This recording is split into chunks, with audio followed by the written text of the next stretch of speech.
Як муҳоҷири тоҷик аз болои ҳукумати Русия ба Додгоҳи аврупоӣ ҳуқуқи башар шикоят бурдааст. Сулаймон Саидовӣ 41 сола мегӯяд, ба ӯ дар заминаи бегонаситезӣ ҳамла сурат гирифта буд, вале додгоҳ инро сарфи назар кард.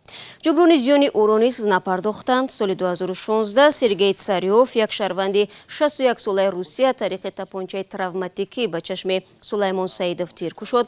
Дар натиҷа ин муҳоҷир аз чашмаш маҳрум шуд. Додгоҳ гуфт, ин мард амалро дар ҳолати мастӣ анҷом додааст ва ӯро барои талоши куштор ба 10 солу 3 моҳи зиндон маҳкум кард.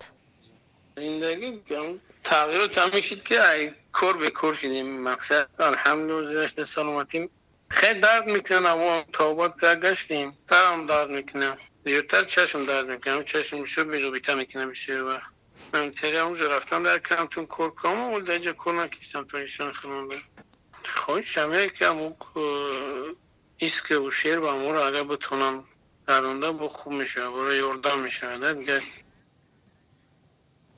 4 моҳи пеш Сулаймон аз Русия ба Тоҷикистон баргашт ва ҳоло дар ватан қарор дорад. Ҳамла ба худро бегонаситезӣ унвон мекунад ва мегӯяд, то замоне ки мақомоти Русия ба нафрати шаҳрвандонаш ба миллатҳои дигар чашм мепӯшад, чунин ҳолат такрор хоҳад шуд.